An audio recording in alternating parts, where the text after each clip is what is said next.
कोणती फुलं आलेत बघू. ही सदाफुली तर सदैव फुललेलीच असते. ही नागिलीची पानं बघा.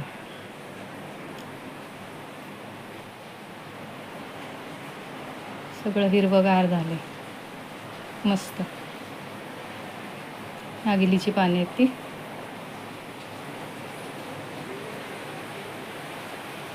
ही शेवंती आहे, आत लपून बसली, सोनटक्का.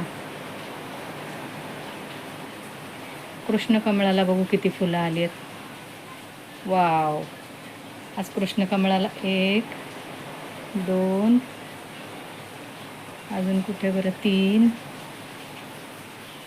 आणि ह्या कळ्या बघा. आणि हे एक चौथं, 4 फुलं आली आहेत मस्त. आणि भरपूर कळ्या लागल्या आहेत. इकडे लाल जास्वंद बघू, याला आज 2च फुलं आली आहेत.